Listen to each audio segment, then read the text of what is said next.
Corona काल में कई परेशानियां, कई बड़ी चुनौतियां देश के सामने हैं, लेकिन इस बीच भारत कई मोर्चे पर अपनी तैयारियों में जुटा है।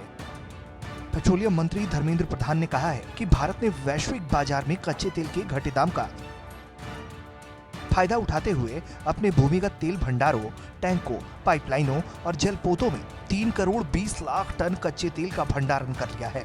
भारत दुनिया का तीसरा सबसे बड़ा तेल आयातक देश है। भारतीय पेट्रोलियम उत्पादों की अपनी जरूरतों को पूरा करने के लिए 85% की भरपाई आयात से करता है। कोविड-19 के दौर में चुनौतियों का प्रभाव कम करने पर हुई बातचीत में प्रधान ने कहा कि कोरोना वायरस के प्रभाव को रोकने के लिए लॉकडाउन लगाए जाने से पूरी दुनिया में तेल की मांग अचानक गायब हो गई। ऊर्जा क्षेत्र में ये अपने आप में अभूतपूर्व स्थिति है। इससे पहले ऐसी कभी स्थिति देखी नहीं गई। उन्होंने कहा कि इस स्थिति के चलते विश्व बाजार में कच्चे तेल के दाम टूटते चले गए और एक समय तो ऐसा आया जब अमेरिका के बाजार में दाम नकारात्मक दायरे में चले गए। भारत इस स्थिति का लाभ अपने तेल भंडारों को भरने के लिए कर रहा है ताकि बाद में इसका भरपूर इस्तेमाल किया जा सके। सऊदी अरब, यूएई और इराक से की गई कच्चे तेल की खरीदारी से 53.30 लाख भूमिगत रणनीतिक भंडारों को भरने में मदद मिली है। वहीं 70 लाख टन तेल तैरते जलपोतों में रखा गया है।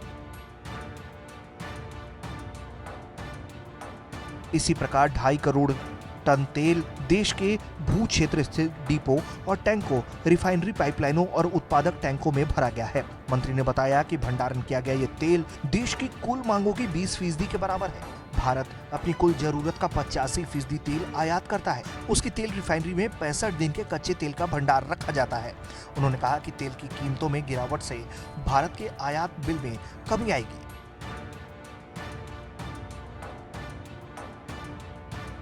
जबकि कोरोना वायरस लॉकडाउन के चलते खपत में कमी का प्रभाव केंद्र और राज्य सरकार के राजस्व में देखा जा सकता है।